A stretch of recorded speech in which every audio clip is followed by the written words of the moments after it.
Today on eNews, find out how students and staff from Lethbridge College are coping with the cold weather, why Black History Month is so important to Lethbridge College students, and why the Kodiaks are going to raise money for cancer. Hello and welcome to eNews. I'm Riley McCormick.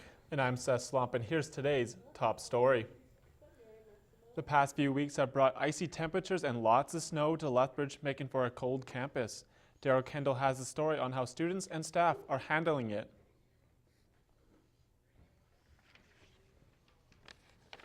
The cold hit Lethbridge fast and hard over the last couple of weeks, but students and maintenance staff are handling it well.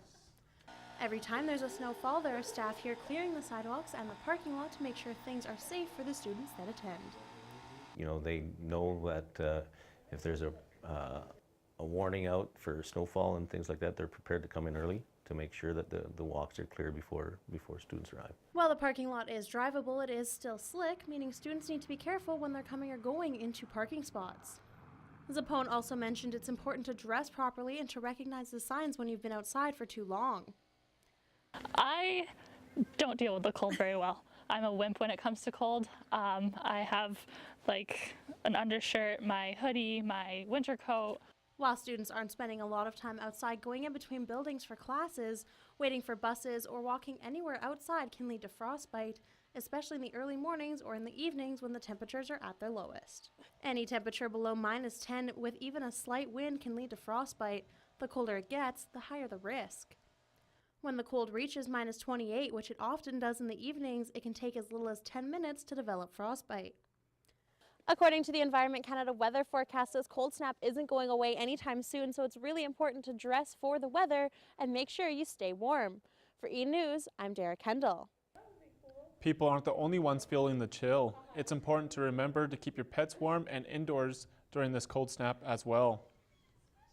Prospective students are gathered at Lethbridge College on Saturday to check out some of the programs the school has to offer. The college hosted its second open house this year, welcoming students from all around the Lethbridge area. Lethbridge College Recruitment and Events Coordinator Jessica Quarterman says the turnout for this event was greater than past years. It's been really great so far. It's really busy. We had 200 bags to give away to the first 200 people who were here, and they're already gone. so that's great. Lethbridge College waived the usual $90 application fee and offered a draw for a $1,500 tuition credit for one lucky student. Lethbridge College was one of many worldwide institutions participating in the Long Night Against Procrastination. Procrastination is a worldwide event that takes place annually on February 12th. Most institutions are open all night, but due to public transit shutting down at 11, the college only holds the event until 10:30.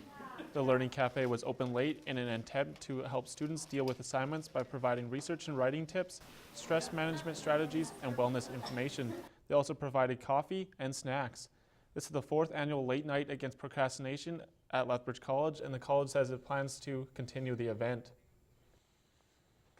The college is preparing its students for both graduation and a future. Megan McCoy is standing by with that story. Megan? For Lethbridge College students, February marks the middle of the semester, and for many students, time to start considering what graduation holds for their future. I got to meet with the college and find out some ways that they're preparing their students. Students are hard at work at Lethbridge College preparing for midterms, and for many students, for graduation. The college says that they're working to keep up with the way that occupational fields are changing their applicant process by holding workshops and offering resources to improve resumes. Student Employment and Professional Development Coordinator Megan Hebert says that employers are looking for something different than they used to. Hebert says that students need to know the new processes and how to best display their skills. Because we're all so educated now as a society, employers want soft skills. They can train anybody to do the technical side of a job. Second-year computer information technology student Alan Sept has been working on a year-long analysis project that is similar to the work he expects to be doing after graduation. Sept says that the college has been doing well in supporting its students' long-term futures. I feel, for my program at least, it's a lot of hands-on work, and I think they've accomplished more of the field work rather than the theory behind it. And also, the college encourages students to visit employment services to find out ways to be the most successful after graduation. So who can use these services? Alumni and current students can all access the services. Thank you, Megan. Lethbridge College is celebrating Black History Month. It's hosting several events and activities to mark the designation throughout the month of February. I had a chance to talk with one student about why Black History Month is so important to him.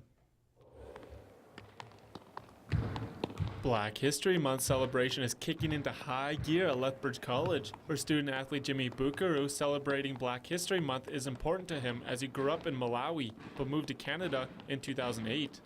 My parents wanted a better opportunity for our family, so we moved here for a better education and for a better life, because back home it's pretty rough. The student athlete says growing up in Malawi and saving money was hard, as he constantly found himself paying for something and working 24/7. It was difficult. We didn't have the resources I have here now, because it was tough, because we had to work on farms and cattle and a bunch of other things. Bukaru says he works just as hard as he did in Malawi, but he adds life in Canada is much better than back home, as he enjoys the freedom to do much more. Lethbridge College says celebrating Black History Month is crucial to learning about the diverse cultures across the campus. We need to hear it from individuals' points of view. It's not just about this is how everybody is in this culture. It's about individual stories and how they got here and how their families got here. Bukaru says this month increases awareness of what the cultures in Malawi and other African countries are like. It gives us an opportunity to really realize what people have gone through, to know where our country is today. Lethbridge College caps off the month with a Black History Month dinner. Lethbridge College honored esteemed partners at its annual Donor Thank You Night.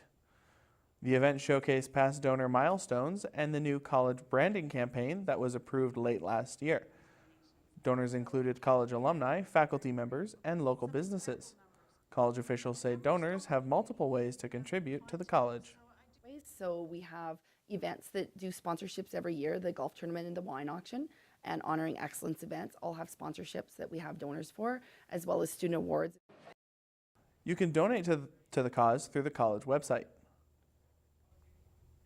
College faculty rode stationary bikes to raise money and burn some calories along the way. The college held its annual Biker Buddies fundraiser. Pledges were collected from donors throughout the 3-hour event. All donations will go towards student awards and scholarships. Organizer Kathy Takita participated in the cycling. She says the money is a big help for students.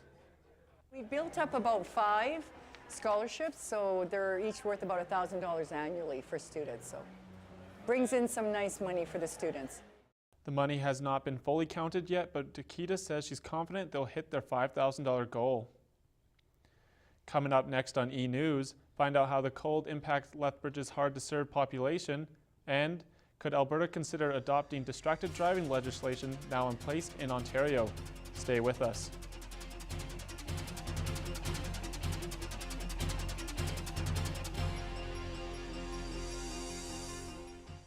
The Lethbridge Historical Society is a group dedicated to preserving the history of Lethbridge since 1888. We work in partnership with the city to put up plaques honoring historic buildings. By joining as a member, you can help ensure history is not forgotten. The Lethbridge Historical Society gives you a chance to write history in books and create fun events. Together, we can celebrate the past and change the future with Lethbridge Historical Society. You may even leave a mark on Lethbridge history. For more information, go to lethbridgehistory.org.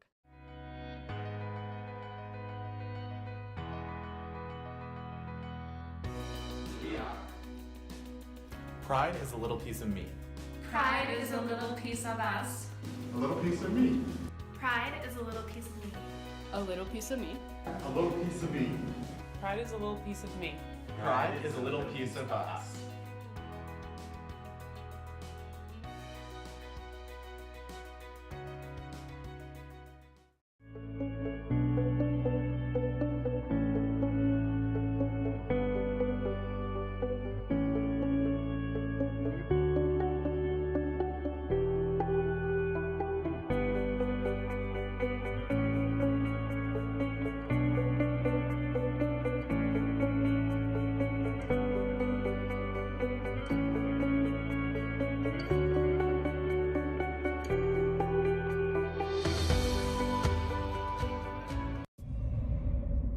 you even trying?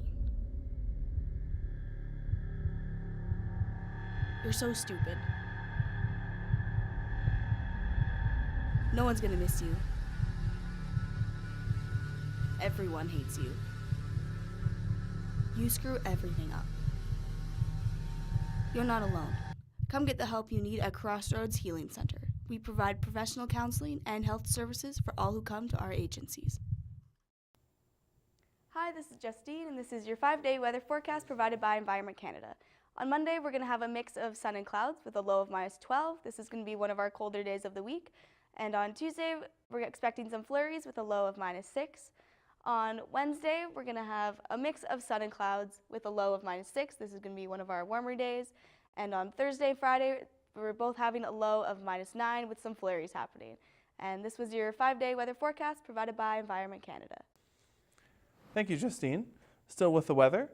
Earlier, we showed you how the bitter cold in southern Alberta impacts students and staff at Lethbridge College. Imagine how it would affect the homeless population. I went downtown to investigate the situation. Alberta's cold winter is something most people are prepared for, but no matter how prepared one might be, being outside for a long period of time can be life-threatening. In the homeless population, the risk of getting hypothermia can be much greater. Without shelter, a person can die from hypothermia within hours. Streets Alive mission in Lethbridge is doing its part to help people in need. Marie McLennan, Associate Director of Philanthropy, says they're always willing to help anyone who needs it. We go through probably anywhere between 60 and 100 people a day here at the mission, serving them in different ways. We're always in demand for warm winter gear, for hoodies, for layering, that kind of thing. Streets Alive provides healthcare, clothing, food, connections with other organizations, and financial assistance to anyone that may need it.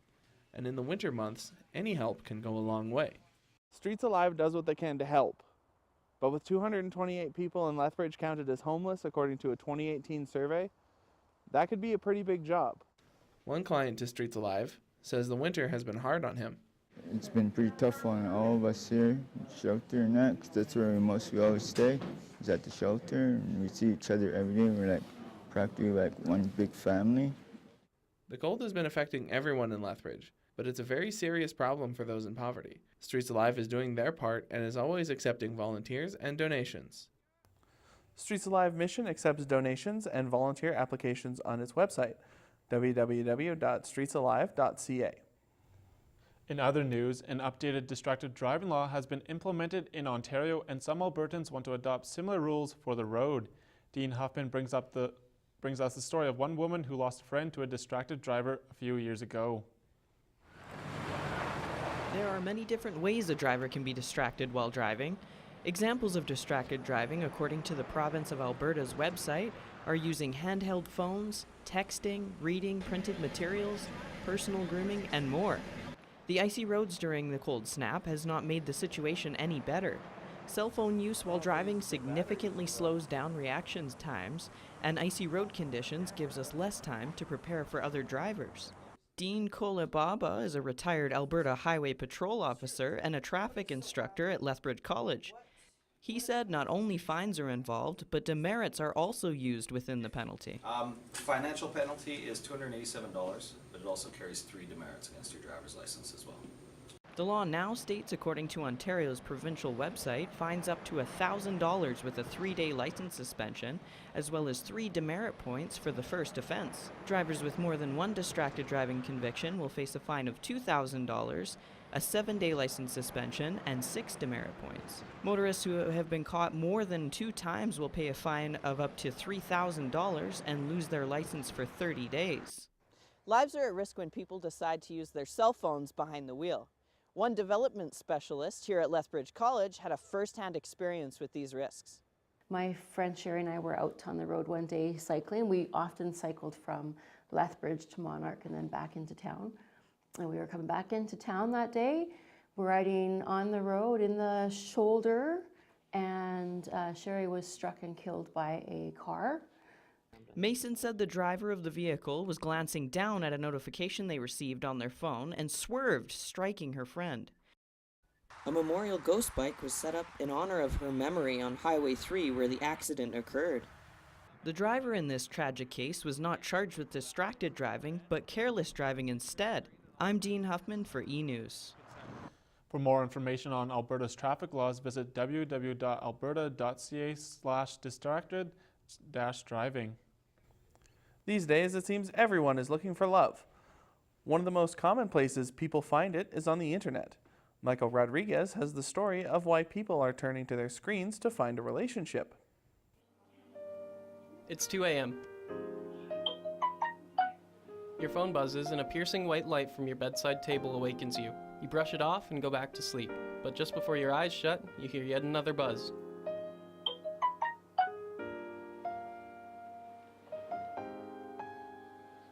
You reluctantly grab your phone, eyes squinting in the bright light of your screen to receive a vague message from somebody you've never met. A half-hearted response glimmers in your mind. You feel as though the smiley face will really sell your whimsical self to the stranger on the other end. You go back to sleep, planning your imminent wedding with Taylor, Morgan, or Robin, never to hear from them again. This is the process that is all too familiar in the venture of finding love online. Marlo Lindsay is well versed in the world of online dating, and as the owner of a Tinder profile for the past 3 years, has seen it all. You meet some pretty strange people, you go on some stranger dates. I had a really terrible date once where I got there, paid for my own drink, and he proceeded to tell me that I would never be employed in my field. Shailene Wall, who has her bachelor's of sociology and master's in anthropology, says the ease of access is the main draw of online dating platforms. Being able to just access somebody when there's a bit of an anonymity to it, it's a bit easier to kind of reach out and expose oneself because you get to decide how much self-disclosure is going to happen in that particular setting. Noelle Bowman says she has never used online dating before and doesn't understand the appeal. But I think the reason I've never bothered with online dating is that I strongly dislike the idea of presenting enough information about myself that I seem interesting enough to get to know. I would much rather someone just express interest in getting to know me first. According to eHarmony, 36% of Canadians have used online dating. 16% have had sex with somebody they've met online. For eNews, I'm Michael Rodriguez. According to a 2016 study published by Psychology Today, 1 of 5 relationships begins on the internet. They estimate by 2040, 70% of us will have met our significant other online. Now here's Robin D. Galong with the top social media trends in the last 2 weeks. Hello, my name is Robin D, and welcome back to Hashtag. To start things off, it turns out rapper 21 Savage is actually from the UK.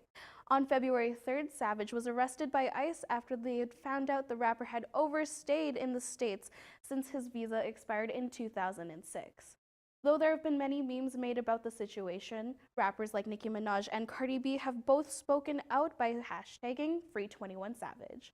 Also last week, the halftime show at the Super Bowl. This year, the NFL had Maroon 5 perform alongside rappers Big Boy and Travis Scott. But many people were extremely disappointed as Sweet Victory from SpongeBob was not performed, after thousands of people signed a petition to pay respects to the creator of the show who died late last year. On a lighter note, Ariana Grande has released her new album, Thank You Next, and Billboard has revealed that it is soaring up the charts and could be #1 by Friday. That's your top trends for this week. My name is Robin D, and hashtag out. Thanks, Robin. Still ahead on eNews, Lethbridge College basketball teams are participating in a fundraiser for a good cause, and how losing key players every year impacts the Kodiak's women's volleyball team.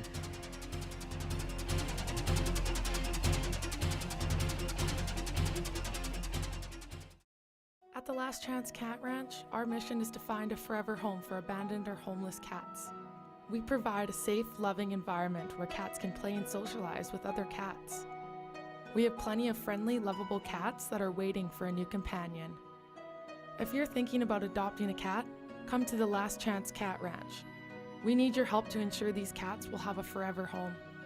Come into the Last Chance Cat Ranch today and save a cat's life. Together, we can make a difference. I'm so sorry. You are my best friend, but there is no other way. I can't keep up with the bills. I can't afford to keep you.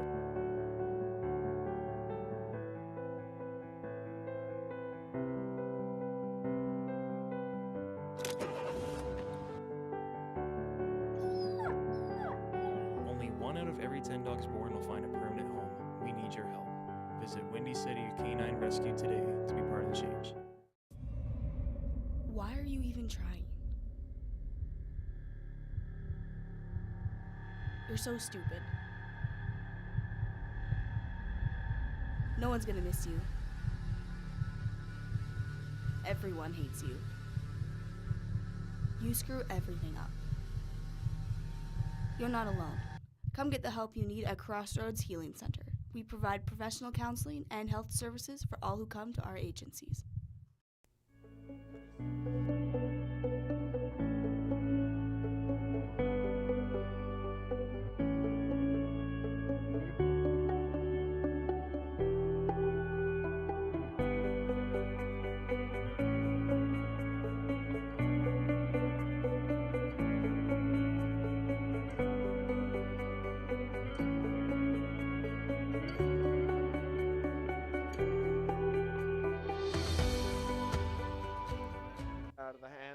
The Kodiak's basketball teams have more opponents than just the teams across the court this month.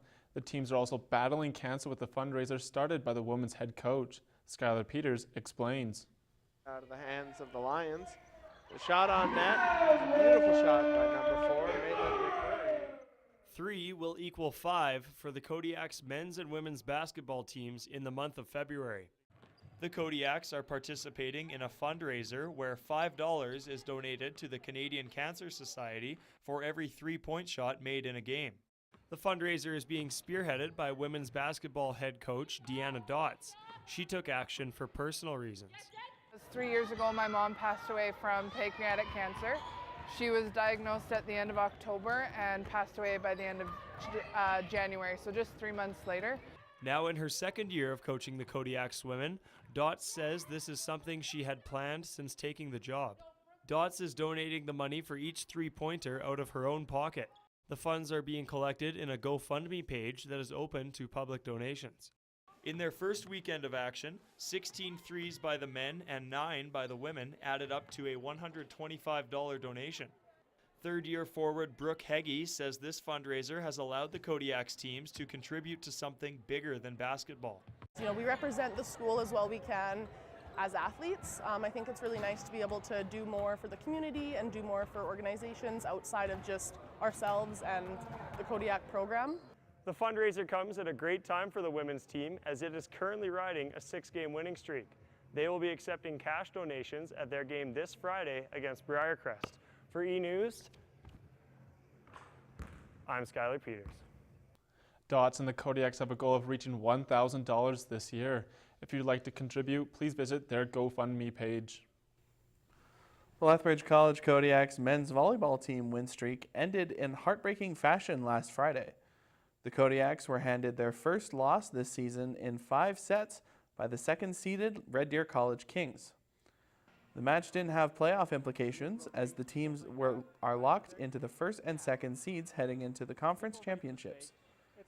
Kodiak's men's coach, Greg Gibbos, says his players weren't themselves against the Kings. I think the biggest thing for us was that we're the team that's 20-0. We're the team that's locked up the #1 seed. And I thought we were really tight. I thought we kind of really just were on our heels all night and really didn't play our match. Kodiaks finished their regular season this weekend against Old College. Lethbridge College women's volleyball team was in rebuild mode this season. After losing key players to graduation, the Kodiaks are looking to get their rookies ready for what's to come next season. Chase Maley has the story. The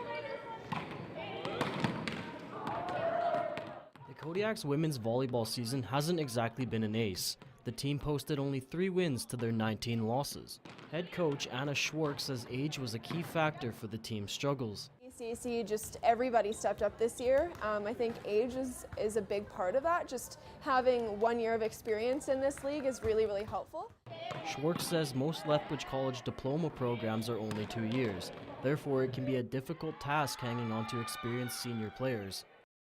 The Kodiaks are second last in the ACAC South Division and have 7 rookies on the team. Other teams such as the King's University, which offers far more degree programs, only has 5 rookies. Ambrose University has only 4 first-year players, as do the South leading Briarcrest Clippers. Kodiak's veteran middle Laura Serafini says the competition in the ACACs is tougher as teams from other larger schools are offering degrees and are able to keep talent longer. She says it's a big challenge for teams loaded with young players. We're a young team, and the competition is getting older every year, and it's tough. Like, we're only a 2-year program, so it's tough to keep girls to come back. With such a young group, Schwartz said it wasn't always veterans getting the starts in games. The Kodiaks called upon their rookies and sophomores to step up and take the reins in key moments.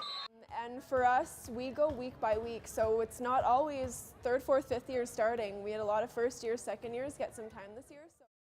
Schwartz says the team isn't struggling athletically. They're tall, they're fast, and skilled. The team looks forward to next season where hopefully they'll have more experience on the court. I'm Chase Maley, eNews.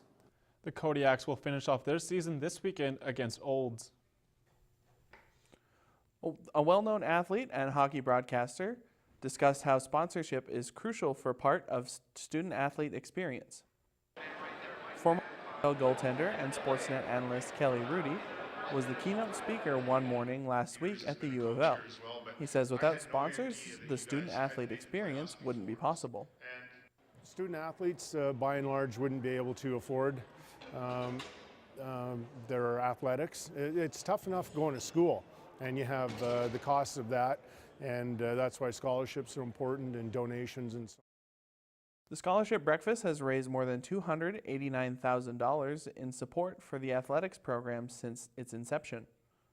And before we go, Tegan Stewart takes a look at some new movies you might want to consider seeing in the near future.